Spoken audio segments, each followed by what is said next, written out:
নমস্কার। আজকে আমরা ইনসাফ যাত্রার 19তম দিনে এসে উপস্থিত হয়েছি বীরভূমের সাঁইথিয়ায়। আপনারা জানেন যে বীরভূম জেলার এই সাঁইথিয়ার আশেপাশেই একটা গ্রামের বসবাসকারী আমাদের প্রাক্তন সিপিআইএম বিধায়ক ও আমাদের নেতা কমরেড ধীরেন লেট। সেই ধীরেন লেটকে একসময় তৃণমূলের যারা লোকজন ছিলেন তারা ধীরেন লেটকে নাক্ষর দিয়েছিলেন যে তিনি আর কোনোদিন সিপিএম যাতে না করতে পারেন এবং তাকে কান্দরে উদ্বাস করানো হয়েছিল। আজকে সেই ধীরেন লেটের পরিবারেরই দুজন সদস্য আমাদের সঙ্গে উপস্থিত। তার মধ্যে উপস্থিত আছেন সুরজিৎ বাগদি, উনি হচ্ছেন সম্পর্কে ধীরেন লেটের নাতি, এবং তার পাশাপাশি ধীরেন লেট স্যারের কমরেডের মেয়েও উপস্থিত আছেন এখানে। তো তোমরা যে এই এত হুমকির পরেও তোমরা যে ছাত্র রাজনীতি, তুমি তো মনে হয় এসএফআই করো, তুমি যে ছাত্র রাজনীতি করো, এসএফআই বামপন্থী রাজনীতি করো, তোমার ভয় লাগে না? না, কোনো ভয়ের কোনো ব্যাপার নেই। আমরা কোনো খারাপ কাজ করিনি, আমরা ন্যায়ের পক্ষেই আছি। এখন এত যে দুর্নীতি হচ্ছে, সেই দুর্নীতি করেও তাদের লজ্জা নেই, তো আমরা তো ভালো কাজ করেছি, সেই জন্য আমাদের লজ্জা থাকার কোনো ব্যাপার নেই। বরঞ্চ আমাদের গর্ব আছে যে আমরা এই দুঃসময়েও রাজনীতি করছি, এবং শুধু আমরা বলে নয়, অনেক মানুষ আছে যারা বিভিন্ন খারাপ পরিস্থিতিতেও রাজনীতি করছে, আমরা তাদের সঙ্গে আছি। তোমরা আমি তো শুনেছিলাম যে ধীরেন স্যার কমরেড ধীরেন লেটকে নাক্ষর দেওয়ানোর পর তারপরেও আজকে মনে হয় বুক চিতিয়ে কমরেড ধীরেন লেট রাজনীতিটা করেন, তো সেই বিষয়ে যদি কিছু বলো। দাদু প্রথম থেকেই সক্রিয়ভাবে দুঃসাহসিকভাবে রাজনীতি করেছে। এই মার খাওয়াটা গল্প নয়, তার আগেও বিভিন্ন রকম এই মৃত্যু ভয় তো ছিলই, তা সত্ত্বেও রাজনীতি করেছে। আর তার তখনকার দিনে যে জমিদারদের অত্যাচার, সেই জমিদারদের অত্যাচার ছিল প্রচণ্ড, তার বিরুদ্ধে লড়াই করেছে, কৃষক আন্দোলন করেছে, এবং শেষ বয়সে মানে কি বলবো, যে এক বয়স্ক মানুষকে কিছু না পেরে 10-15 জন মিলে আর কি আক্রমণ করা, সেটা খুব ভালো ব্যাপার নয়, সেটা যে কেউই করতে পারে। তাহলেও এখনও রাজনীতি করছে, আর সাহসের সঙ্গে রাজনীতি করছে, প্রতিটা প্রোগ্রামে অংশগ্রহণ করে। ধন্যবাদ। হ্যাঁ, গোটা পৃথিবীর খেটে খাওয়া সাধারণ মানুষের পক্ষে যত পরিবর্তন ঘটেছে, সেই পরিবর্তনের সামনে যৌবনরাই এসে দাঁড়িয়েছে। আজকে পশ্চিমবঙ্গে যে যুব শক্তি ডিওয়াইএফআইয়ের নেতৃত্বে ইনসাফ যাত্রা এবং তাদের ইনসাফ যাত্রা করে যে ব্রিগেডের যে জমায়েত 7ই জানুয়ারি, সেটা গোটা এখনও পর্যন্ত যতটা হয়েছে তাতে এক বিপুল সাড়া পাওয়া গেছে, এবং আমরা আশা করছি আমাদের দেশ এবং আমাদের রাজ্য যে কঠিন অবস্থার মধ্যে দিয়ে যাচ্ছে, তার একটা দিশা এই যুব শক্তি আমাদের দেখাবে, এবং এই যুবশক্তির যে আন্দোলন, যুবশক্তির যে কর্মসূচি, তাতে সাধারণভাবে মানুষের একটা স্বতঃস্ফূর্ততা আমরা আমাদের জেলায় লক্ষ্য করছি।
जिंदाबाद जिंदाबाद जिंदाबाद जिंदाबाद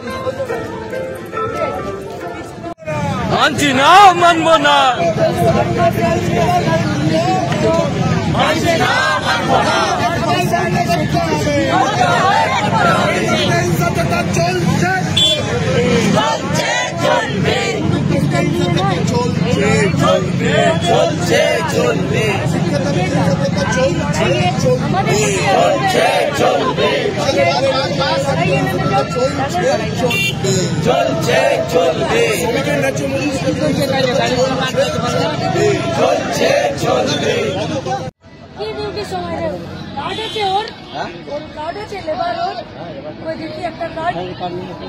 আপনি কেন আপনি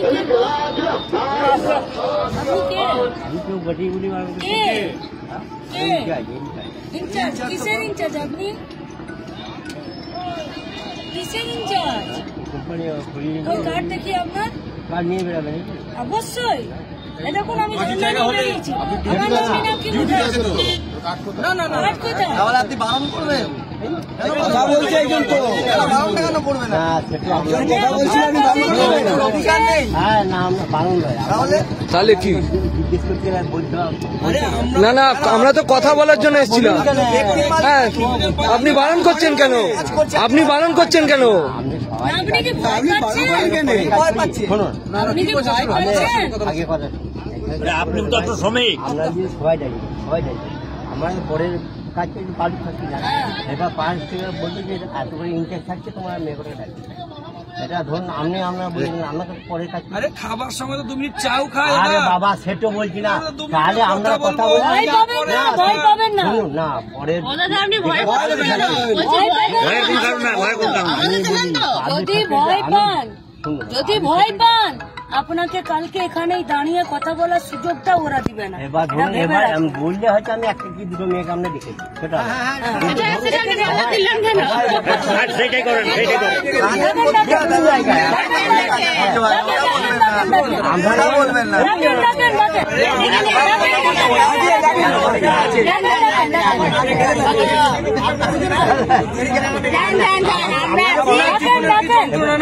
আপনাকে জানা নাই আমাদের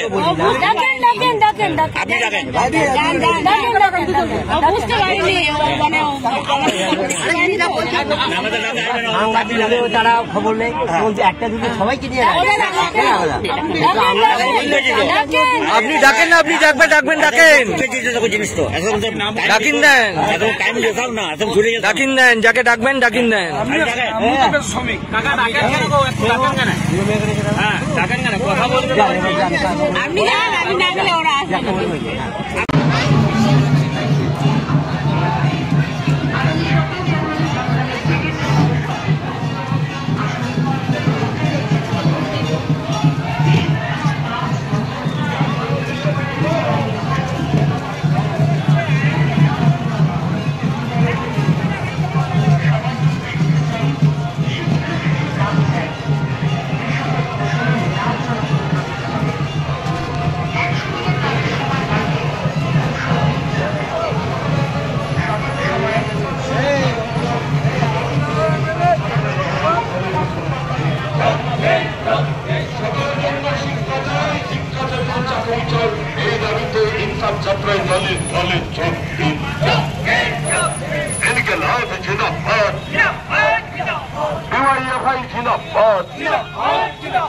সব হাতে কাজ চাই সব পেটে ভাত চাই এই দাবিতে ইনসাফ যাত্রায় দলে দলে যোগ দিন সব হাতে কাজ চাই সব পেটে ভাত চাই এই দাবিতে ইনসাফ যাত্রায় দলে দলে যোগ দিন সকলের জন্য শিক্ষা চাই শিক্ষা দিতে চাকরি চাই এই দাবিতে ইনসাফ যাত্রায় দলে দলে যোগ দিন ইনকলাব ইনকলাব ইনকলাব জিন্দাবাদ আকাশ বাতাস কাঁপিয়ে ফেলো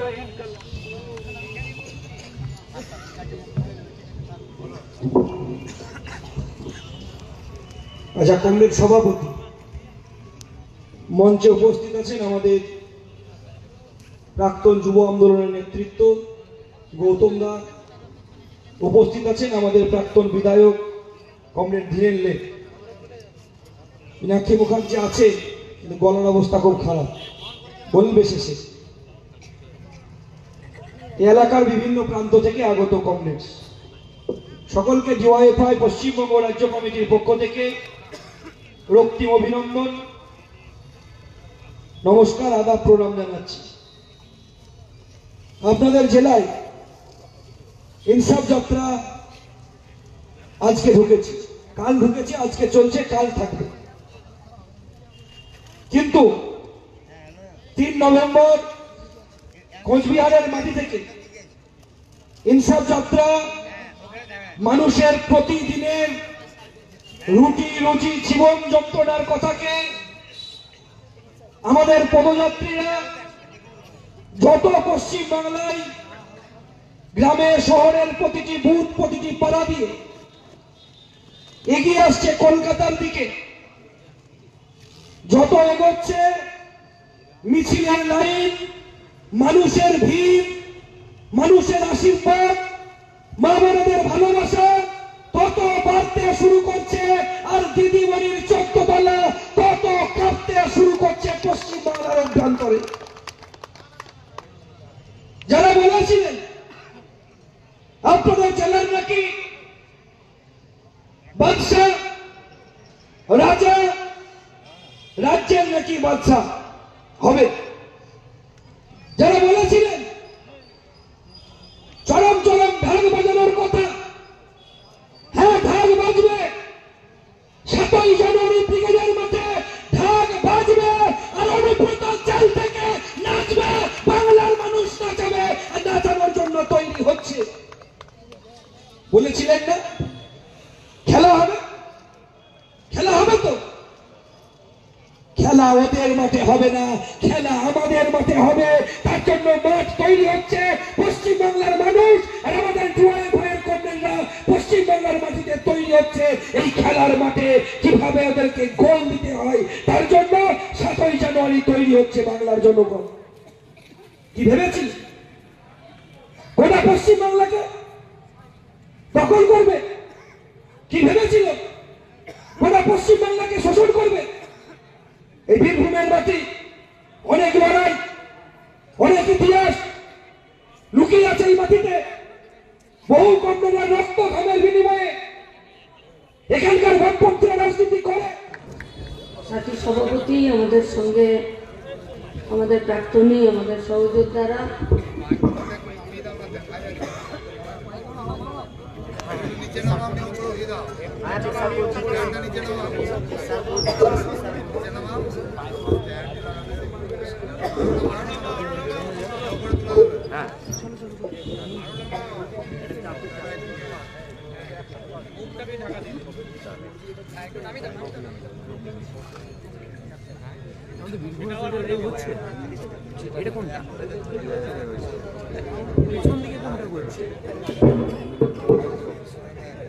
আমাদের প্রাক্তনীরা আমাদের সাথে আছেন এবং 19 দিন ধরে যারা আমাদের সাথে হাঁটছেন, আমাদের পদযাত্রীরা, স্থায়ী পদযাত্রীরা,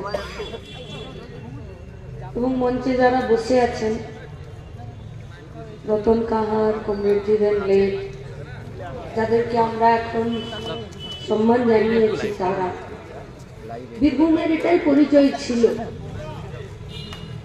বীরভূমের পরিচয় ছিল বড় লোকের বিটিল তো লম্বা লম্বা চুল।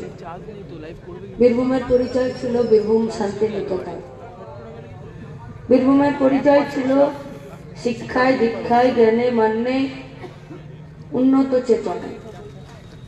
আজ ওটা রাস্তা দিয়ে হেঁটে আসতে গিয়ে দূরে থেকে বীরভূমকে যা দেখেছিলাম, আর আজকের এই দুবেলা রাস্তায় হাঁটতে গিয়ে একাতঙ্কগ্রস্ত বীরভূমকে দেখেছি। মানুষ দুধারে দাঁড়িয়ে আছেন, তাকাচ্ছেন, চোখের দৃষ্টি দেখছি, কিন্তু কোন আশঙ্কায় হাতটা মুষ্টি ভরে উপরে উঠছিল না। 250 টাকা দিন হাজিরিতে কাজ করে খড়িমাটির পাথর খাদানে। গোটা মুখে চোখে কাপড় বাঁধা, শাড়ির উপরে বেটা ছেলেদের একটা জামা পরে আছে। পাথর ভেঙে যাচ্ছে, সামনে যেতে গিয়ে 10 পা পিছিয়ে কদম নিয়ে চলে যাচ্ছে। সারাক্ষণ র্যাডারের মতন দাঁড়িয়ে আছেন একজন ইনচার্জ। তার বেতন কত? দিন গেলে 300। তার ইএসআই কার্ড আছে? না, নেই। পাথর খাদানে যে মহিলারা কাজ করছে, এই যে সারাক্ষণ খড়িমাটির ডাস্ট ভিতরে ঢুকে যাচ্ছে, বুকে সিলিকোসিস রোগের মতন বা টিবির মতন রোগ হয়ে যাবে, কে দেখবে? লেবার কমিশন জানেই না বীরভূমের যে পাথর খাদানগুলোতে ফুসফুসে ক্যান্সার, জরায়ুতে ক্যান্সার এবং ব্রেস্টে ক্যান্সার নিয়ে বীরভূমের মেয়েরা আর বড় লোকের বিটি হয়ে লম্বা লম্বা চুলে গাঁদা ফুল জবা ফুল না আটকে সারা দিন এক করে পাথর ভেঙে যাচ্ছে। বীরভূমের পরিবেশ কবে তৈরি হলো? যেদিনকে ধীরেন লেটকে কান ধরে উঠবোস করালো আর মানুষ যেদিনকে ভয়ে চুপ করে পিছনে দাঁড়িয়ে থাকলো। গব্বর সিং এর 16 সিনেমার বিখ্যাত ডায়লগ এবং সত্যি কথা, जो डर गया वो मर गया। বীরভূম ভয় পেল। आगे बाघ छिलो, এখন फेव एसेছে। हिंदी में बोलता है कि गिधड़ झुंड में आते हैं, शेर अकेले ही आते हैं। हम लोग बोलते हैं चाहे गिधड़ आए चाहे शेर आए, होता ही जानवर है। इंसानों की बस्ती में जानवर का कोई जगह नहीं है। বীরভূমের মাটিকে জানোয়ারদের মাটিতে পরিণত করলো কে? আপনাদের কাছে আমাদের প্রশ্ন। বিএলআর অফিস থেকে 2টো ডিসিআর এর বই বেরোয়, 2টো। এখন পার ডে 12টা করে বই বেরোচ্ছে। আচ্ছা, বই বেরো, মুরারই থানা, রামপুরহাট থানা, মোহাম্মদ বাজার থানা, এর সঙ্গে আরো একটা থানা আছে, আর 5টা জায়গায় 5টা ডিসিআর এর নতুন গেট এবং এই পাথর তুলে নিয়ে যাওয়ার গেট তৈরি হয়েছে। কত পয়সা লাগছে? 7,500 গাড়ি পার হচ্ছে প্রতিদিন, 50 থেকে 55 লাখ টাকা। এক এক দিনে 3.5 কোটি টাকা বীরভূমের মাটি থেকে হাওয়ায় উড়ছে।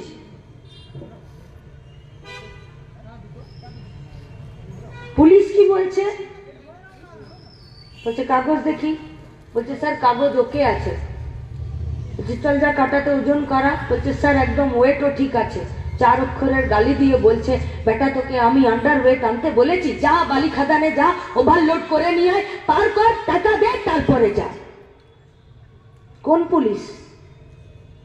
যে পুলিশের সাথে মাসোহারা রেডি করে আছে, যে পুলিশ বাদল শেখকে পিটিয়ে খুন করে দিলে খুনিদেরকে ধরতে পারে না। কি দোষ? শ্রমিক শ্রেণীর ঝান্ডাটা তুলতে গেছিল। কেন? 8 ঘন্টা কাজ করব, এর বেশি কাজ করব না, এটা গোটা দুনিয়ার দাবি। বীরভূমে অন্য দাবি, জোর যার মুলুক তার। মিড ডে মিলের ডিম আর চাল খেয়ে হুঁদল কুতকুত এখানে নিজের চেহারা করে নিয়েছে এখানকার বিধায়ক। কি খাচ্ছে এরা? পাথর খাদান। এই আমার পকেটে একটা কাগজ আছে, এটা বীরভূম।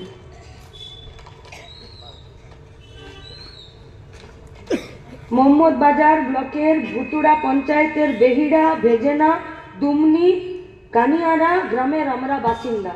তিলপাড়া ব্যারেজ থেকে প্রতিদিন বালি তুলে নিচ্ছে বলে জল স্তরটা নিচে নেমে যাচ্ছে। এই গোটা এলাকার টিউবওয়েল এবং নলকূপের যে ভূমিস্তরে যে জল থাকে সেই জলটা আর পাওয়া যাচ্ছে না। প্রতিদিন জলের অভাবে গ্রামগুলো ক্ষতিগ্রস্ত হচ্ছে। বিডিওর কাছে গেছে, পুলিশের কাছে গেছে, কোনো কথাবার্তা চিন্তা ভাবনা নেই। এইটা বীরভূম, আতঙ্কের বীরভূম, পরিযায়ী শ্রমিকের বীরভূম। 12টা ডিসিআর বেরোয়, 12টা per day, duplicate carbon receipt. আরে মোদিজির 2000 টাকার জাল নোট বেরিয়ে যায় তো ডিসিআর বানাতে কি লাগে? ভোটের আগে দেখলেন না নির্বাচন কমিশন যত ব্যালট পেপার ছাপলো, ডিএম অফিস থেকে আর বিডিও অফিস থেকে তার থেকে বেশি অর্ডার দিয়ে ব্যালট পেপার ছাপা হলো। হয়েছে কি হয়নি? যদি ভয় পেয়ে যান, আরো কয়েক শতক মাথা নামিয়ে বাঁচতে হবে।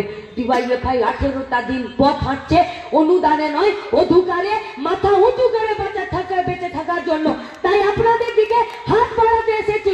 বন্ধু চিনুন, শত্রু জানুন, ভয়ের ঘরে ভয় দোকান, নইলে আপনার মেরুদণ্ডকে ভেঙে আপনাকে গোয়াল ঘরে বেঁধে রাখবে।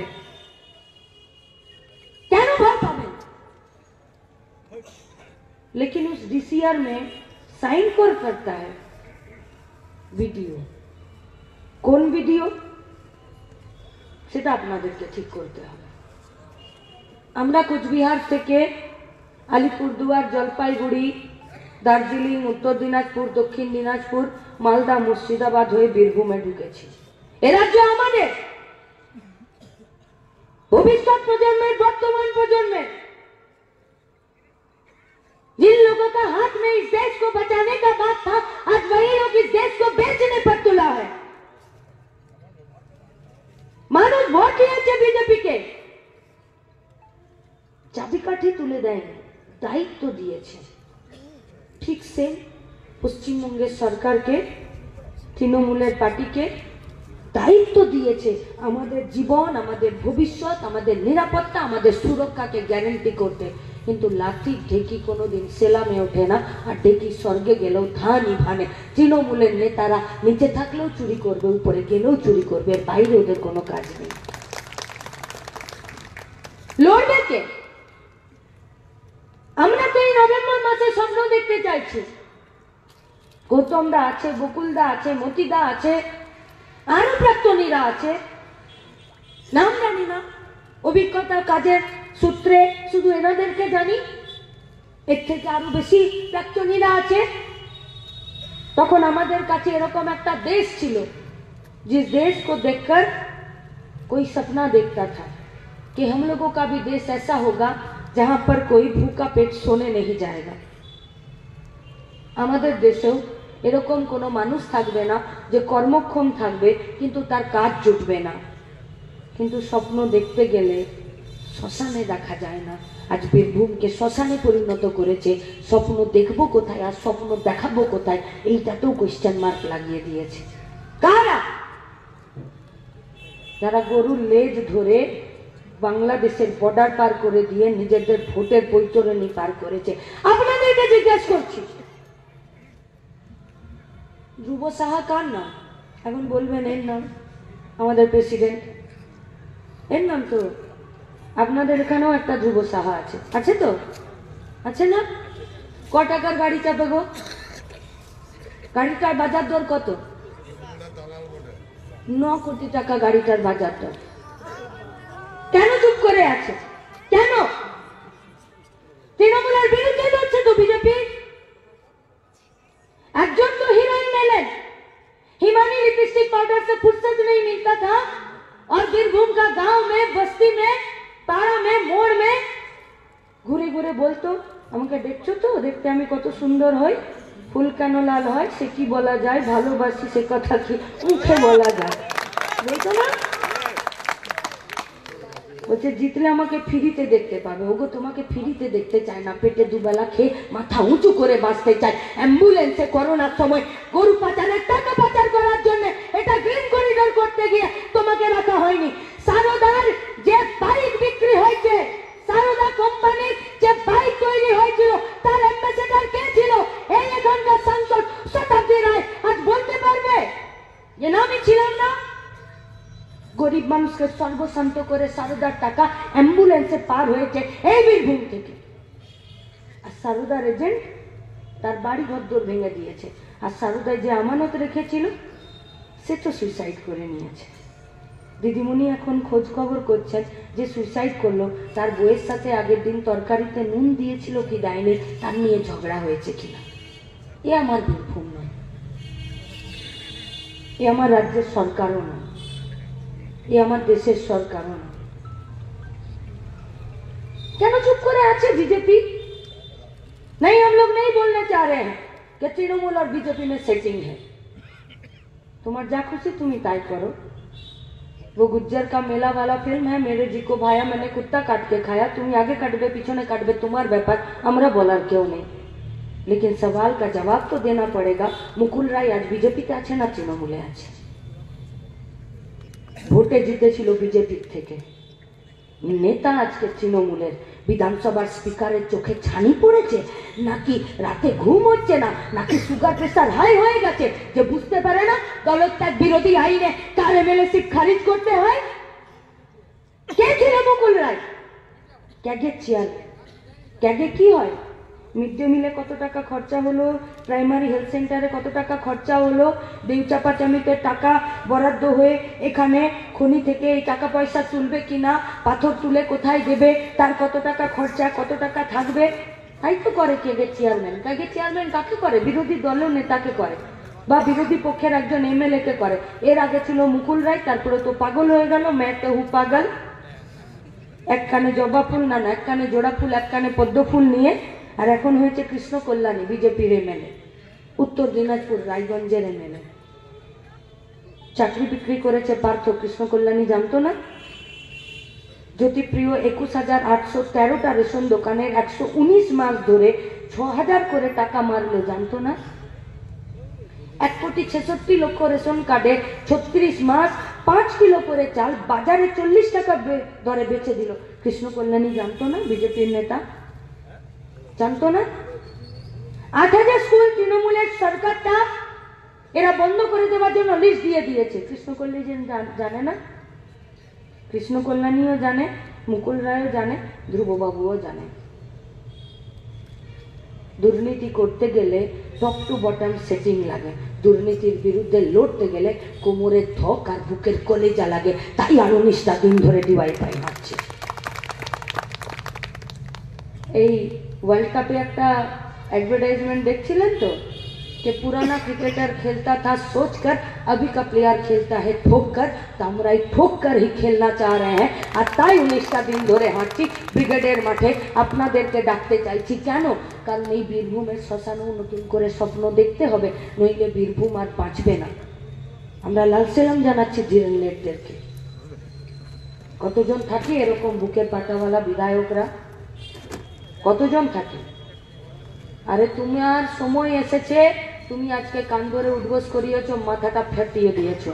মাথার উপরে সূর্য চিরকাল 12টার মতন থাকে না, সন্ধ্যে 6টার মতো পশ্চিমে অস্ত যায়। ধীরেনলেটরা আবার মিছিলে পা মেলায়, আবার বলে কাজু শিক্ষার দাবিতে 7 জানুয়ারি ব্রিগেড যাবো, আর সবাইকে যেতে বলে। তাই আপনাদের কাছেও আবেদন, এই লড়াইটা বীরভূমকে বাঁচানোর জন্য, এই লড়াইটা পশ্চিমবঙ্গকে বাঁচানোর জন্য, এই লড়াইটা আমাকে বাঁচানোর জন্য, এই লড়াইটা আপনার বাড়ির প্রজন্মকে বাঁচানোর জন্য। তাই যে লড়াইটা বাঁচার সেই লড়াইটা লড়তে হয় আর সেই লড়াইটা জিততে হয়। আর এই জেতার লড়াইয়ে ব্রিগেডের মাঠে 7 জানুয়ারি আপনাদের সকলকে আসার আবেদন জানিয়ে আমার কথা শেষ করছি। নাম দেবতা খাতুন, বাড়ি পয়সাগ্রাম, জেলা বীরভূম, সদর শিউড়ি, আমার রামপুরহাট। আজকে সম্মেলনে এসে আমার অনেকটা বেশ ভালোই লাগছে। আমরা অনেক দাবি নিয়ে এসেছি এখানে, মানে সরকার যাতে আমাদেরকে সাহায্য করে। আমরা তো বেকার, মানে পড়াশোনা আমাদেরকে নিজের খরচায় চালাতে হয়, সরকার আমাদের কোনো সাহায্য করছে না। বাবা মায়ের সেরকম আর্থিক অবস্থা ভালো না। আমরা চাই সরকার যেন আমাদেরকে কোনো ব্যবস্থা করে দিক, মানে ভাতা বাড়াতে। আমাদের তো 1,000 টাকায় কিছু হচ্ছে না, যে পড়াশোনা লাইফে 1,000 টাকায় মানে কিছুই না, সামান্য মানে খরচা, মানে যাওয়া আসা যে খরচাটা সেটাও আমরা পাচ্ছি না। আমরা সরকারের কাছে আবেদন, মানে আমাদের যেটা ভাতা ওটা আমাদেরকে বাড়ানো হোক, আমরা সেই দাবি করতে চাই। আমরা কাজের ব্যবস্থা চাই, সরকার যেন আমাদের প্রত্যেকটি প্রতিবন্ধীদেরকে কোনো একটা কাজের সুযোগ করে দিক, সেটাই চাই। আমরা ঘরের দাবিও চাই, মানে সরকার আমাদেরকে আজ পর্যন্ত একটা ঘর দেয়। আমরা খুব আর্থিক অবস্থা খুব খারাপ আমাদের, আমাদেরকে মানে সরকার সাহায্য করুক, সেটাই চাই আমরা।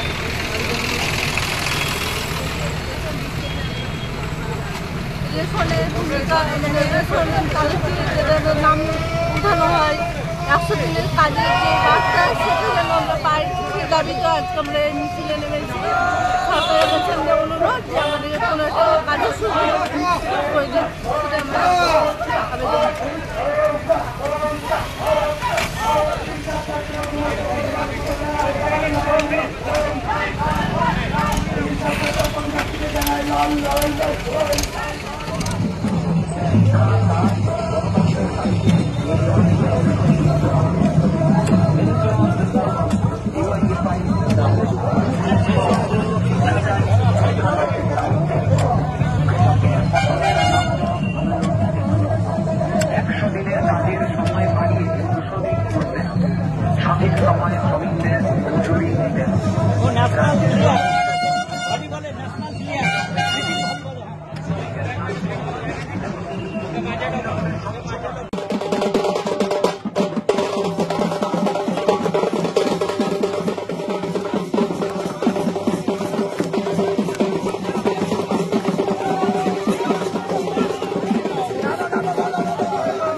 আজকে আমরা ডিওয়াইফাই পশ্চিমবঙ্গ রাজ্য কমিটির উদ্যোগে যৌবনের ডাকে জনগণের ব্রিগেড আগামী 7ই জানুয়ারি সেখানে সবাইকে বীরভূম জেলায় গণতন্ত্র ধ্বংস হচ্ছে, বীরভূম জেলায় একের পর এক শহীদ হচ্ছে, আর আমরা চাই না বীরভূমবাসী হিসেবে শহীদের রক্তের বাড়ুক, আমরা চাই না শহীদের সংখ্যা বাড়ুক, আমরা চাই বীরভূমে ডিসিআর অবৈধ ডিসিআর বন্ধ হোক, অবৈধ বালিঘাট বন্ধ হোক। আমরা চাই যে বীরভূম কবিগুরু শান্তিনিকেতনের বীরভূম, যে বীরভূম আমরা নানুরের মাটিতে দাঁড়িয়ে বলি চণ্ডীদাসের কথা, সবার উপর মানুষ সত্য তাহার উপর নয়, সেই মানুষের উপর ভরসা করে আমাদের জনগণের ডাকে আমাদের যৌবনের যে ইনসাফ যাত্রা এখানে সবাই মিলিত হন। আগামী দিনগুলোতে আমরা সবাই মিলে এই শপথ নিই 7ই জানুয়ারি ব্রিগেড।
শোনা যাচ্ছে তো? শোনা যাবে, শোনা যাবে। শোনানোর জন্যই তো এত আয়োজন। সাথী সভাপতি, আমাদের সহযাত্রীরা, আমাদের প্রাক্তনীরা, গৌতমদা, বকুলদা, মনোতোষ, বর্তমানে আমাদের সহকর্মীরা এবং আমাদের সঙ্গে 20 দিন হেঁটে চলা প্রায় 800 কিলোমিটারের বেশি 9টা জেলা আজকে আমরা অতিক্রম করা শেষ করছি। আর কিছুক্ষণ পর আমরা মুর্শিদাবাদের একটা অংশ হয়ে আমরা পূর্ব বর্ধমানের দিকে যাব। কেন হাঁটছি সে তো আপনাদের কাছে আমাদের লিফলেট, আমাদের দেওয়াল লিখন, আমাদের প্রচারটা পৌঁছেছে। আমাদের সংগঠনের মূল দাবি হলো সবার জন্য কাজ এবং সবার জন্য শিক্ষা। কিন্তু আজকে বীরভূমের এই শেষ সভাতে, বীরভূম জেলার মধ্যে দিয়ে ইনসাফ যাত্রার শেষ সভাতে সবার প্রথম যাদেরকে আমরা লাল সালাম জানাতে চাই তারা হলো বীরভূমের সংগ্রামী মানুষরা, যারা এই বীরভূমকে জ্ঞানে মানে শিক্ষায় দীক্ষায় চেতনায় উন্নত জায়গায় গোটা ভারতবর্ষের মাঝখানে একটা অন্যতম জায়গাতে পরিণত করেছিলেন। আর তার জন্যই শুধুমাত্র আমাদের দেশের অন্যান্য রাজ্যের না, আমাদের দুনিয়ার বিভিন্ন দেশের লোকজন এই বীরভূমের টানে ছুটে ছুটে আসে এখানে লেখাপড়া করতে, এখানে শিখতে। আর আপনারাই আমাদেরকে ভালোবাসা দিয়েছেন, আশীর্বাদ দিয়েছেন, সহযোগিতা করেছেন। আমাদের দ্বিতীয় আপনাদেরকে লাল সালাম, অভিনন্দন আমাদের কমরেডদের বীরভূম জেলা, সে আমাদের আলী হোক, তাপস হোক, রুদ্র হোক, ওয়াসিফ হোক, পাপন হোক, যারাই আমাদের সাথে কাজ করি আমরা একসাথে। এই বারুদের স্তূপের মাটিতে যেখানে মাথা তুলতে গেলে পারমিশন লাগে, যেখানে মানুষের মতন বেঁচে থাকতে গেলে ধক লাগে, সেখানে নিজে বাঁচা এবং অন্যকে বাঁচতে শেখানোর মতন লড়াই যারা প্রতিদিন এই বীরভূম জেলা কমিটির আমাদের লিডাররা, আমার লিডাররা প্রতিদিন এই বীরভূমকে গোটা রাজ্যের মাটিকে শেখাচ্ছে, তাদেরকে লাল সালাম ভাই। তোমাদের প্রতি আরো অনেক ভরসা, অনেক আস্থা এবং অনেক বিশ্বাস আরো অনেক গুণে বাড়লো যে আমরা পারবো শুধু ব্রিগেডের মাঠে ভুল এজেন্ডার বিরুদ্ধে মূল এজেন্ডায় লড়াই করতে নয়, এই গোটা দেশ গোটা দুনিয়ার এই সিস্টেমটাকে পাল্টাতে পারবো। কারণ বীরভূম যখন মাথা তুলে দাঁড়াতে পারে তখন গোটা রাজ্য গোটা দেশও মাথা তুলে দাঁড়াতে পারবে। এখন আমাদের কমরেডরা একটা লিফলেট ছাপিয়েছে, এখন এইসব লিফলেট গুলো নিজেরাই দেখছি আর নিজেরাই হাসছি যে কিসকে পাস মাং রহে হ্যাঁ, কার কাছে চাইছি। কেউ কেউ এটা দেখে ভাববেন যে আমরা সরকারের কাছে চাইছি। अरे सरकार बनाता कौन है? जनता बनाता है सरकार। काहे? क्योंकि मेरा ভোট আমার রাজনৈতিক অধিকার, আমি একটা সিস্টেম, আমি একটা সরকারকে তৈরি করেছি, সে আমার বর্তমান, সে আমার ভবিষ্যৎকে সুরক্ষা দেবে, নিরাপত্তা দেবে, স্থায়ী করবে। এই জন্য তো जब লক্ষ্য কি ভক্ষকে পরিণত হয়ে যায় তখন আপনি কার কাছে আবদার করবেন, কার কাছে বিচার চাইবেন? একথা তো বলতে পারি না যে পশ্চিমবঙ্গের মানুষ ভুল করেছে, একথা তো বলা যায় না। কিন্তু আজকে বীরভূম থেকে শুরু করে গোটা পশ্চিমবঙ্গের মাটিতে একথা তো পরিষ্কার যে রক্ষক ভক্ষক হয়নি, ভক্ষককে রক্ষকের আসনে পশ্চিমবঙ্গের মানুষ বসিয়ে ফেলেছিল। আপনারা আমাকে বলুন, আমাদের তো অনেক বয়স্ক বাড়ির গার্জেন অভিভাবকরা এখানে বসে আছেন, এই আমার সামনে এখানে বসে আছেন। কেউ পেনশনার, কেউ চাকরি থেকে সদ্য ছেড়েছেন, বা কেউ কোনোদিন কাজ পাননি।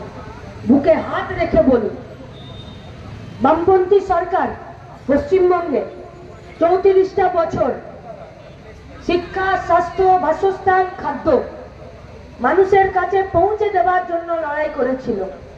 আর সেই লড়াইয়ের মাধ্যমে গোটা পশ্চিমবঙ্গে गाना गाना प्राइमरी हेल्थ सेंटर और सब बड़े बड़े जिला हॉस्पिटल और वहां पे क्या होता है, 2 টাকার টিকিট দিয়ে আপনি ট্রিটমেন্ট করাতে পারবেন। করোনার সময় শুধু ভাবুন তো, রাস্তাতে দোকান পাট খোলা ছিল কিন্তু ডাক্তার তো প্রতি মুহূর্তে লাগতো। যারা প্রাইভেট চেম্বারে ছিলেন তাদের ঝাঁপগুলো বন্ধ ছিল না। একটা হসপিটালে, একটা ডাক্তারখানাকে প্রাইভেট চেম্বারে দেখাতে গেলে তার ফিস, ওষুধের দাম, তার ট্রিটমেंटेर खर्च, शुगर प्रेशर वाला दवा बात दे दीजिए, कैंसर जैसे जानलेवा बीमारी है उसका भी ट्रिटमेंट কত গুণ বেড়েছে খরচ। তাহলে একটা সরকার ছিল, মানুষের সরকার, বামপন্থীদের সরকার, যে হসপিটালের ট্রিটমেন্টটা 2 টাকাতে করিয়ে দিয়েছিল। আর পশ্চিমবঙ্গে একটা নির্লজ্জ দোকানকাটা বেহায়া মাজারার আর রেপিস্ট আর মাতালদের সরকার আছে যারা 2 টাকায় জল বিক্রি করে খাওয়াচ্ছে।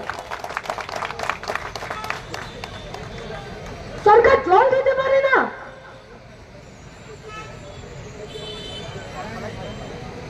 পানীয় জল নলকূপ গতকাল সকাল থেকে যখন সাইথিয়া মোহাম্মদ বাজারে হাঁটছি, একটা গ্রাম পঞ্চায়েতের 4টা গ্রামের গ্রামবাসীরা একটা কাগজ আমাদেরকে দিয়ে বলছেন যে নদীর বালি এমন করে চেঁচে তুলে দিয়েছে যে নদীর জল স্তরটা নিচে নেমে গেছে। গায়ের নলকূপে, কুয়োতে, টিউবওয়েলে আর জল পাচ্ছি না। বললাম করলেন কি? বললেন গেলাম যাদেরকে ভোট দিয়েছিল গায়ের মানুষ, এলাকার মানুষ, তাদের কাছে। বললেন পেলেন? বললেন যে না পেলাম না। কি দেখালো? বললো দিদিমণি যেমন গোটা রাজ্য ঘুরে ঘুরে সিঙ্গাপুরি কলা নিয়ে আসছে শিল্পের পরিবর্তে, তেমনি জল চাইতে গিয়ে ওদের কাছে কাঁচকলা পেয়েছে। পাইনি। আমাদের দাবি অবিলম্বে স্বচ্ছ পদে সমস্ত শূন্য পদে নিয়োগ করতে হবে। এবারে ভাবুন, পার্থ অর্পিতাকে নিয়ে পাশে বসে আছে, স্বচ্ছ নিয়োগ দিবে।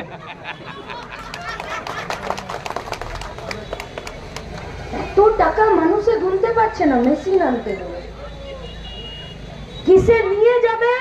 যে ব্যাগ নিয়ে এসেছিল সে ব্যাগ ফেল করে গেল, বাজারে দোকান খুলিয়ে ট্রাঙ্ক কিনে আনতে হলো। স্বচ্ছভাবে নিয়োগ দেবে এরা? শূন্য পদে নিয়োগ देवे ये ना। दिल्ली का सरकार, जो सरकार भाजपा चलाती है, वहां पर पूरा देश भर में 1 लाख से ज्यादा स्कूल एक दीदीमणि या एक मास्टर के बदौलत चल रहा है। एक पढ़ेगा लिखेगा बढ़ेगा इंडिया। এখন বলছে আর ইন্ডিয়াকে বাড়তে হবে না, এবারে ভারত গোমূত্র খেয়ে বাঁচলেই সব থেকে ভালো হবে। এখানে বলেছে তদন্ত শেষ করে দুর্নীতির সঙ্গে যুক্ত থাকা সমস্ত নেতা মন্ত্রীদের অবিলম্বে শাস্তি দিতে হবে। মুর্শিদাবাদ ঘুরে এলাম, গায়ে গায়ে বুথে বুথে দুয়ারে সরকার, আর মুর্শিদাবাদে পাঁচিলে সরকার, পুকুরে মোবাইল। কেন? বাপ ঠাকুর দাদের দরজায় একদিন গায়ের লোকরা লাঠি নিয়ে গেছিল, ওই যে এমএলএ পাঁচিলে ঝোলা প্র্যাকটিস করে সেই এমএলএরই বাড়ির লোক, জীবন কৃষ্ণ, আমার নাম বলতে অসুবিধা নেই। তার বাপ ঠাকুর দাদের কাছে গায়ের লোক একবার ঠেলা ঠুকে দরজায় গেছিল, বলেছিল জোর করে পিঠের চামড়া তুলে দিয়ে রাজস্ব আদায় করছো, আজকে তোমার সিন্ধুক খুলে নিয়ে আবার পেটের ভাত তোমার গয়না নিয়ে যাব। তখন ওই পাশের তাল পুকুরেই ওই সোনার পুতুলি ঝুলিয়ে দিয়েছিল বাপ ঠাকুরদাদের জমিদারদের, ওই একই প্র্যাকটিস। তখন সোনা ফেলে দিয়েছিল, এখন মোবাইল ফেলে দিচ্ছে, কোনো আলাদা কিছু নেই। এরা দেবে স্বচ্ছতার সাথে নিয়োগ। তৃণমূলের এই সেল আছে, একটা সেল, যে সেলে কে দুর্নীতি করলো, কে চুরি করলো ওটা ধরবে। ওইটার সবথেকে বড় চেয়ারম্যানের নাম জানেন? পার্থ চ্যাটার্জি। স্যান্ডো গেঞ্জির বুক পকেটের মতন ব্যবস্থা না, নিজেই চুরি করছে আর নিজেই ওই সেলের নেতা। তৃণমূলের বাকি নেতাদেরকে ও জেলে পড়বে, ওদের চুরির প্রবৃত্তি কমিয়ে দেবে। আপ কোন পকড়েগা? নিয়োগ, স্বচ্ছতার সাথে নিয়োগ, দুর্নীতি কোন পকড়েগা? ভাজপা, বিজেপি, শুভেন্দু অধিকারী, অধিকারী ঘরের বাপের বেটা 20 বছর তৃণমূলের পা ধরে ধরে ঘুরেছে, এখন দিদির হাত ছেড়ে দিয়ে বিজেপির কোলে দোল খাচ্ছে। বিরাট বিরোধী নেতা মুকুল রায়, মানুষ মাথা চুলকাচ্ছে, আজকের ডেটে দেখা হয়নি সকালে গুগলে, তৃণমূলে আছে না বিজেপিতে আছে। জীবন কৃষ্ণ না কৃষ্ণ কল্যাণী, উত্তর তো দিনাজপুরের রায়গঞ্জের এমএলএ, সকালবেলা উঠে দেখা হয়নি, আজকে বিজেপিতে আছেন না তৃণমূলে আছেন। রাতের বেলা একসঙ্গে শেষ পানটা খেয়ে বাড়ি ঢুকেছে তৃণমূল হয়ে, সকালে যখন পাড়ার দোকানে চা খেতে গেছে তখন বলছে তাহলে তৃণমূলের কি হচ্ছে, বলছে রাতেই ছেড়ে দিচ্ছে, এখন বিজেপিতে আছে। এত তাড়াতাড়ি এ হাটের ছাগল ও হাটে বিকয় না, যত তাড়াতাড়ি তৃণমূল আর বিজেপির এমএলএ বিকিয়ে যায়। কেন বিকিয়ে যায়? কেন বিকিয়ে যায়? কেন? মানুষের জন্য কাজ করতে গেলে ঠক লাগে আর কোমরে চোর লাগে, আর এ হাট থেকে ও হাটে পেঁচিয়ে যাবার জন্য শুধু দুর্নীতি করতে লাগে। পিএসসি চেয়ারম্যান এতদিন মুকুল রায় ছিল, এখন কৃষ্ণ কল্যাণী। টেট কেলেঙ্কারি, রেশন কেলেঙ্কারি, 300টা পাথর খাদান, 500টা বালির বেড, 1200টা ক্যাশার মেশিন। এই বীরভূমের মাটিতে যারা 2 নম্বরই করে চালাচ্ছে, তাদের যা বাজেট, তাদের যা DCR, revenue officer, BLR officer, block ডেভেলপমেন্টের অফিসার দুর্নীতি কে ধরবে? তৃণমূলের বিজেপি ধরবে তো, বিরোধী দল নেতা তো। বিধানসভায় বিজেপির বিধায়ক, আর বিধানসভার বাইরে তৃণমূলের ব্লক সভাপতি, জেলা সভাপতি। এই শফিকুল দা ছিল উত্তর 24 পরগনার, সেখানেও তাই। বাগদার এমএলএ তৃণমূলের জেলা সভাপতি। মিনিঝুলি কাণ্ড।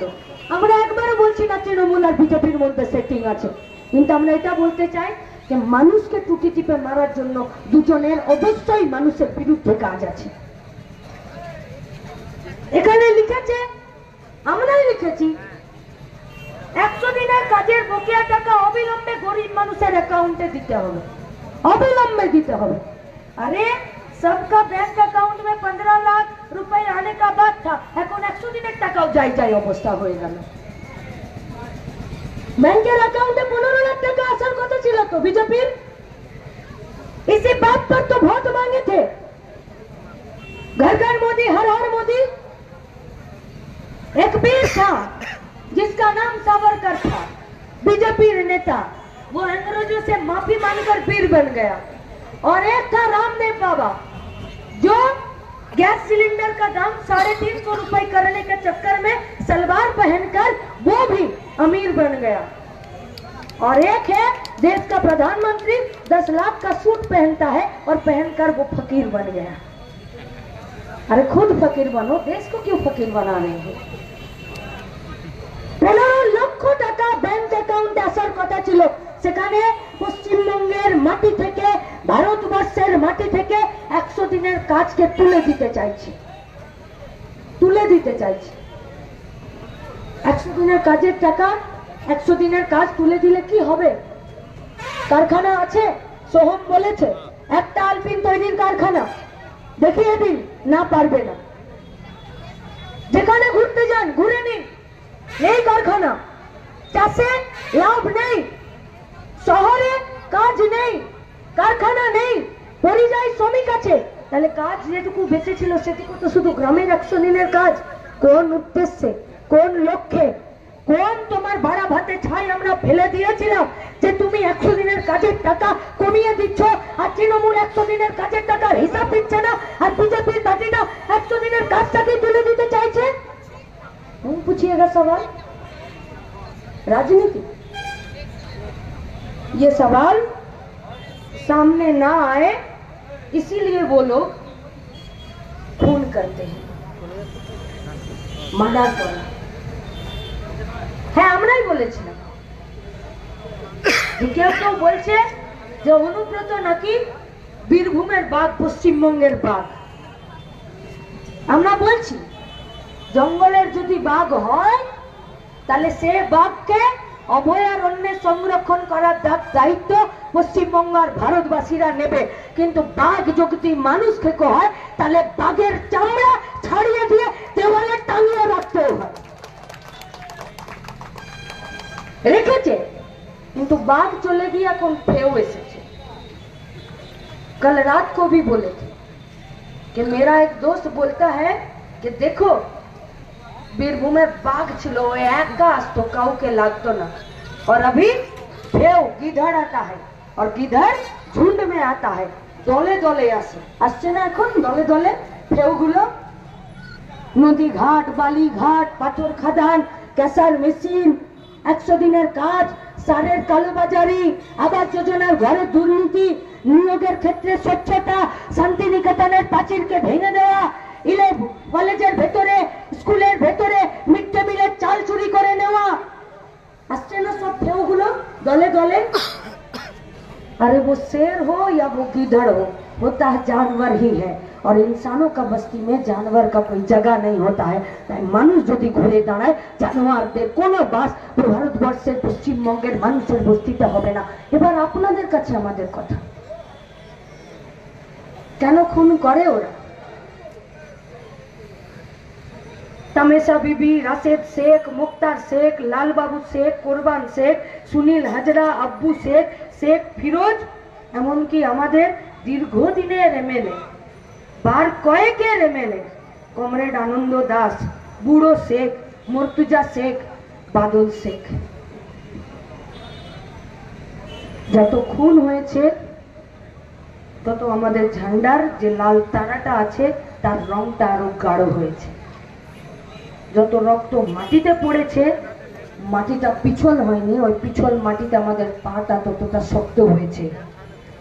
লড়াই করতে গেছিল আমাদের কমরেডরা, আমাদের এমএলএরা, আমাদের বাদল শেখরা গরিব খেটে খাওয়া মেহনতি মানুষের জন্য। কেন না নভেম্বর বিপ্লবের মাসে এমন একটা দেশ, এমন একটা রাজ্যের আমরা স্বপ্ন দেখি যে দেশটাতে সারা দিন খেতে কাজ করার পরে কৃষকরা সন্ধ্যাবেলায় খবরের কাগজ আর কৃষক বার্তা নিয়ে রাশিয়াতে বসতো একসাথে আগুন জ্বেলে,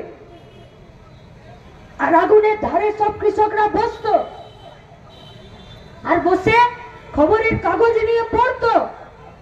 আর সেই পড়াশোনা করে নিজেরা কেমন করে চাষ করবে, কেমন করে থাকবে তার ঠিক করতো। এমন একটা দেশ ছিল যে দেশে কেউ ভুকা পেটে ঘুমাতে যেত না, যে দেশে রেল স্টেশন থেকে ঘোষণা হতো কে বেকার আছো এসে শেষ চাকরিটা সরকারি নিয়ে চলে যাও। সেই একটা দেশের স্বপ্ন দেখেছিল বাদল শেখ। এটা শুধু লাল ঝান্ডা যারা করে তাদের রক্তে রাঙানো লাল ঝান্ডা নয়, দুনিয়ার খেটে খাওয়া মেহনতি মানুষ যাদের রক্ত ঘামে গোটা দুনিয়াটা চলছে, তাদের রক্ত ঘামে এই লাল ঝান্ডাটা তুলতে গেছিল বাদল শেখরা গ্রামের ভেতরে, পিটিয়ে মারলো। বাদল শেখের রক্তকে আমরা বৃথা দিতে দেব? দেব কি আমরা? যদি আমরা বাদল শেখের রক্তকে বৃথা যেতে নামিয়ে মেরুদণ্ড পেঁচে হাত পেতে অনুদানের টাকা নিয়ে বাঁচবেন, নাকি মাথা উঁচু করে মেরুদণ্ড শক্ত করে অধিকারে বাঁচবেন, তার সিদ্ধান্ত আপনাদেরকেই নিতে হবে। শিখিয়ে গেছে বাদল শেখরা কে যদি শরীরের এক বিন্দু রক্ত থাকে শেষ পর্যন্ত মানুষের জন্য লড়ে যাবে। আর যারা আজকে 20টা দিন ধরে 800 কিলোমিটার পথ অতিক্রম করেছে, আমরাও আপনাদেরকে কথা দিচ্ছি শহীদের রক্তে কাঁধ চওড়া হয়েছে, সে কাঁধ আপনাদের সাথে বেইমানি করবে না। তাই আপনাদের কাছে আমাদের আবেদন, কমরেড বাদল শেখরা আমাদেরকে রাস্তায় চলতে শেখায়, তাই কমরেড বাদল শেখের সম্মানে আমরা এখন তার প্রতি শ্রদ্ধা জানিয়ে শুধু তাকে লাল সালাম আমরা জানাবো। কমরেড বাদল শেখ লাল সালাম, কমরেড বাদল শেখ লাল সালাম, কমরেড আনন্দ দাস লাল সালাম, কমরেড বাদল শেখ অমর রহে, কমরেড আনন্দ দাস অমর রহে। ইনকলাব জিন্দাবাদ, ডিওয়াইএফআই জিন্দাবাদ। কমরেড মীনাক্ষী মুখার্জিকে অভিনন্দন। এবং আপনারা কেন খুন করে ওরা? तमेशा बीबी, राशिद शेख, मुख्तार शेख, लाल बाबू शेख, कुरबान शेख, सुनील हाजरा, अब्बू शेख, शेख फिरोज, एमनकी आमादेर दीर्घदिनेर एमएलए, बार कयेकेर एमएलए कमरेड आनंद दास, बुड़ो शेख, मुर्तुजा शेख, बादल शेख। যত খুন হয়েছে তত আমাদের ঝান্ডার যে লাল তারাটা আছে তার রংটা আরো গাঢ় হয়েছে। যত রক্ত মাটিতে পড়েছে, মাটিটা পিছল হয়নি, ওই পিছল মাটিতে আমাদের পাটা ততটা শক্ত হয়েছে। লড়াই করতে গেছিল আমাদের কমরেডরা, আমাদের এমএলএরা, আমাদের বাদল শেখরা গরিব খেটে খাওয়া মেহনতি মানুষের জন্য। কেন না নভেম্বর বিপ্লবের মাসে এমন একটা দেশ, এমন একটা রাজ্যের আমরা স্বপ্ন দেখি যে দেশটাতে সারা দিন খেতে কাজ করার পরে কৃষকরা সন্ধ্যাবেলায় খবরের কাগজ আর কৃষক বার্তা নিয়ে রাশিয়াতে বসতো একসাথে আগুন জ্বেলে, আর আগুনের ধারে সব কৃষকরা বসত আর বসে খবরের কাগজ নিয়ে পড়তো, আর সেই পড়াশোনা করে নিজেরা কেমন করে চাষ করবে, কেমন করে থাকবে তার ঠিক করত। এমন একটা দেশ ছিল যে দেশে কেউ ভুক্কা পেটে ঘুমাতে যেত না, যে দেশে রেল স্টেশন থেকে ঘোষণা হতো কে বেকার আছে এসে শেষ চাকরিটা সরকারি নিয়ে চলে যাও। সেই একটা দেশের স্বপ্ন দেখেছিল বাদল শেখ। এটা শুধু লাল ঝান্ডা যারা করে তাদের রক্তে রাঙানো লাল ঝান্ডা নয়, দুনিয়ার খেতে খাওয়া মেহনতি মানুষ যাদের রক্ত ঘামে গোটা দুনিয়াটা চলছে, তাদের রক্ত ঘামে এই লাল ঝান্ডাটা তুলতে গেছিল বাদল শেখরা গ্রামের ভেতরে পিটিয়ে মারল। বাদল শেখের রক্তকে আমরা বৃথা যেতে দেব? দেব কি আমরা? যদি আমরা বাদল শেখের রক্তকে বৃথা যেতে দিই, মাথা উঁচু করে আর কোনোদিন বাঁচতে দেবে না আপনাকে। তাই সিদ্ধান্ত আপনাদের, ব্রিগেডের মাঠে বড় লড়াই, মাথা নামিয়ে মেরুদণ্ড পেঁচে হাত পেতে অনুদানের টাকা নিয়ে বাঁচবেন, নাকি মাথা উঁচু করে মেরুদণ্ড শক্ত করে অধিকারে বাঁচবেন, তার সিদ্ধান্ত আপনাদেরকেই নিতে হবে। শিখিয়ে গেছে বাদল শেখরা কে যদি শরীরের এক বিন্দু রক্ত থাকে শেষ পর্যন্ত মানুষের জন্য লড়ে যাবে। আর যারা আজকে 20টা দিন ধরে 800 কিলোমিটার পথ অতিক্রম করেছে, আমরাও আপনাদেরকে কথা দিচ্ছি শহীদের রক্তে কাঁধ চওড়া হয়েছে, সে কাঁধ আপনাদের সাথে বেইমানি করবে না। তাই আপনাদের কাছে আমাদের আবেদন, কমরেড বাদল শেখরা আমাদেরকে রাস্তায় চলতে শেখায়, তাই কমরেড বাদল শেখের সম্মানে আমরা এখন তার প্রতি শ্রদ্ধা জানিয়ে শুধু তাকে লাল সালাম আমরা জানাবো। কমরেড বাদল শেখ, কমরেড বাদল শেখ লাল সালাম, কমরেড আনন্দ দাস লাল সালাম, কমরেড বাদল শেখ অমর রহে, কমরেড আনন্দ দাস অমর রহে। ইনকলাব জিন্দাবাদ, ডিওয়াইফাই জিন্দাবাদ। অধিকারের যাত্রা 2 মাস নিজেদের অধিকারের দাবিতে রাস্তায় হাঁটছে বাংলার যৌবন। 7ই জানুয়ারি যৌবনের ডাকে জনগণের ব্রিগেড সমাবেশ কলকাতায়। এই ইনসাফ যাত্রা ও 7ই জানুয়ারি যৌবনের ডাকে জনগণের ব্রিগেড সমাবেশের মূল দাবি বুঝে নিতে হবে কাজ ও শিক্ষার অধিকার। যৌথ বেঁধে বসাতে হবে দাঙ্গাবাজদের, রক্ষা করতে হবে রাজ্য, রক্ষা করতে হবে যেন আমাদের জ্যোতিবাবুর হাতে হাটতলায় ঝাউগাছতলায় সেই সময় আমরা জ্যোতিবাবুকে হাতে স্টেজ করার পর ছিল না, সেই সময় আমরা হাটের থেকে ওরা জ্যোতিবাবুকে হাতে করে তুলে আমরা ওপরে স্টেজে নিয়ে এসেছিলাম। তো আমাদের পয়সা ছিল না, এমন দুর্দশা ছিল আমাদের। কংগ্রেসের এসে ঘর তারগুলো মাইকে কেটে দিয়ে চলে গেল, বাগদিপাড়ায় যে 6টা ঘরে আগুন লাগিয়ে দিল কিরিটি বাবুর নেতৃত্বে কংগ্রেসের আমল। সেই সময় মিটিং হলো, ওখানে প্রচুর লোক মিটিং হলো। কি করে করলেন মিটিংটা? ওই অবস্থার মধ্যে করলাম, মারধর করে ফাঁকা মাইকে যদিও বলেছেন। আর তখন মানুষের কষ্টের কি কারণ ছিল? কারণ ছিল যেন কংগ্রেসরা ঘর ভেঙে দিত, ই করতো, ওদের বাম যেমন আজকে তৃণমূল হতো তার থেকে বেশি সারারা করেছে। আমার নিজের বাড়িতে আগুন লাগিয়েছে, আমার 22টা কেস ছিল আমার নামে। আমরা 2 ভাই এখান থেকে ফেরার হয়ে গেছিলাম, কেসের অত্যাচারে আমরা থাকতাম রেডি করি। সরকার ফিরলো, আমরা তারপর আমরা এলাম 72-77 সালে যখন সরকার এলো তখন আমাদের আমাদের জ্যোতিবাবু মুখ্যমন্ত্রী আর ইনি ছিলেন অজয় কিনা প্রধানমন্ত্রী অজয় মুখার্জি, গৌবাগ স্লিপ আমাদের যে স্টেশনে যে মিটিং করলো ওই পেছনে আমাদের দোকান ছিল, ওইটি করে আমরা অনেক বড় আন্দোলন করে মিটিং করেছিলাম। তারপরে আপনারা কটা ঘর ভেঙেছিলেন ফিরে এসে? আমরা কোনো ঘর ভাঙি, যাদের ঘর পুড়িয়ে দিয়েছিল তারা আমরা চা তুলি তার ঘর করে দিয়েছিলাম। আমরা বাগদিপাড়ার যাদের ঘর পুড়িয়ে দিয়েছিল তারা অন্য কারো ঘর পোড়ালো? না না, কারো পোড়ালো। কেন পোড়ালো না? পুলিশ পিটাতো নাকি? পুলিশ পিটাতে তখন পুলিশ অত্যাচার করতে খুব বেশি। আমার 22টা কেস ছিল আমার নামে, 22টা কেস ছিল। মানে ক্ষমতা পেলেই বদলা নিতে হবে এরকম মানে এরকম মানসিকতা ছিল না। আমার ভাই এখান থেকে চলে গেলে বহন পরিবেশ থাকতো, আমি রাস্তায় লেগে বসতাম।